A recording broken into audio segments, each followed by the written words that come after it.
Tras el asesinato de Cómodo, el último día del año 192 después de Cristo, se proclamó Augusto a Publio Elvio Pertinax, que era de origen humilde, pero que se había ganado su reputación gracias a sus dotes militares a lo largo de toda su vida. Era un hombre intachable que trató de reducir el desmesurado gasto que generó Cómodo durante su gobierno, iniciando una política de austeridad. 3 meses después de recibir la púrpura, varios cientos de miembros de la Guardia Pretoriana, que habían hecho lo que habían querido durante el mandato de Cómodo, marcharon encolerizados hacia Palacio para exigir a Pertinax que les entregara el donativo que creían merecer por aceptarlo como gobernante. Pertinax, que era un hombre de edad avanzada e imponía en todo el orbe romano un gran respeto, salió a su encuentro, y cuando empezaba a convencerlos de que las arcas del Estado estaban vacías y no podía ni debía satisfacer su demanda, algunos de ellos se abalanzaron sobre él y lo asesinaron.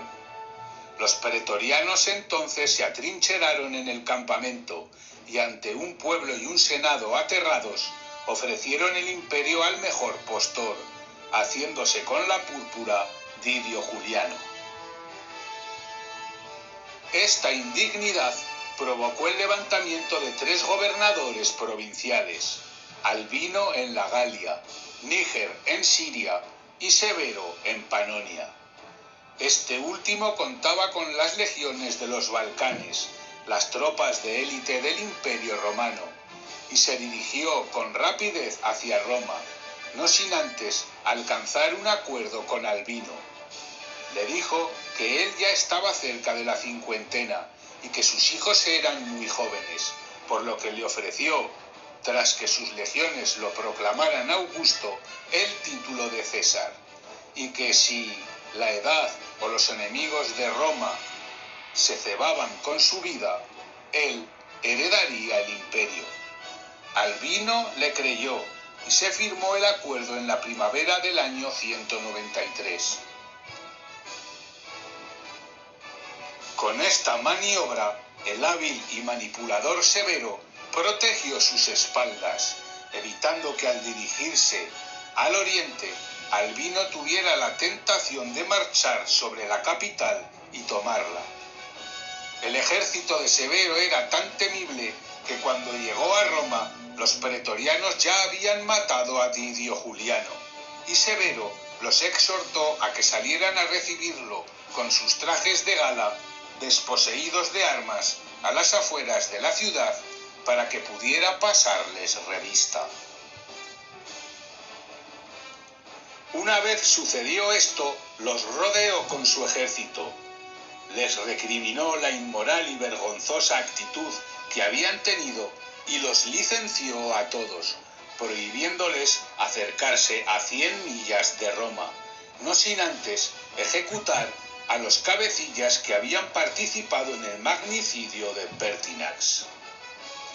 Tras sustituirlos por tropas de su confianza, se dirigió a Oriente, a por Níger, escribiendo a Albino periódicamente, informándole de sus logros, mientras éste permanecía tranquilamente en Bretaña, inactivo. A finales del año 194, tras varios enfrentamientos, Lucio Septimio Severo acabó con la resistencia de Piscinio Níger. Este fue eliminado cuando trataba de huir al país de los partos. A su regreso a Roma, Severo cambió el nombre de su primogénito, Pasiano, por el de Antonino, y lo proclamó César y heredero, contando el muchacho con apenas 9 años de edad. Clodio Albino comprendió el engaño sufrido y se autoproclamó Augusto, comenzando los preparativos para la guerra. El Senado, a instancias de Severo, lo declaró enemigo público, y Severo se dirigió hacia la Galia en su búsqueda. Tras varias escaramuzas, la gran batalla, sin duda en la que más legionarios participaron en toda la historia de la antigua Roma, se produjo el 19 de febrero del año 197 en las afueras de Lugdunum, la actual Lyon. Según el historiador de la época, Dion Casio, se enfrentaron en esta guerra civil 150.000 hombres. Aparentemente las fuerzas de Severo eran muy superiores, porque contaba para la lucha con 16 legiones, mientras que Albino solo con 3. Pero lo cierto es que estuvieron muy parejas en cuanto a efectivos, puesto que las legiones de Severo estaban diezmadas tras haber participado en varias guerras durante los últimos años, y contando con las tropas auxiliares, reunió probablemente a unos 80.000 efectivos, puesto que no podía dejar totalmente desprotegidas las fronteras. Albino, además de sus 3 legiones, creó una nueva en la Galia y pidió al gobernador de la Tarraconense que le cediera la 10ª Gémina y algunos auxilia. Pero de la isla de Britania, que solía ser muy levantisca y contaba con cuantiosas fuerzas, recibió a 5.500 mercenarios sármatas que se hallaban combatiendo para Roma a los pictos escoceses, y también todas las tropas regulares de dicha provincia, que superaban los 35.000 hombres, por lo que, siempre con la prudencia a la que nos invitan estas hipótesis, es plausible creer que dispusiera de unos 70.000 soldados para el combate, si contamos los 10.000 de caballería del ejército de la frontera renana. Al iniciarse las hostilidades, el ala izquierda de Albino sucumbió al envite de sus enemigos y se refugiaron en su campamento. Los hombres de Severo, confiados, agilizaron su avance y cayeron entonces en una trampa. Los albinianos habían excavado una serie de pozos que ocultaron y, fingiendo una retirada, atrajeron a los severianos. Muchos cayeron en los pozos. El propio Severo perdió el control de su montura y el caballo lo arrojó al piso. Según una versión, probablemente la oficial, emitida por los vencedores, se quitó la capa púrpura y desenfundó su espada, lo que envalentonó a sus hombres. Según el historiador contemporáneo de Severo, Herodiano, se quitó la capa para pasar desapercibido entre sus soldados y no ser identificado por el enemigo mientras trataban de huir a un lugar seguro.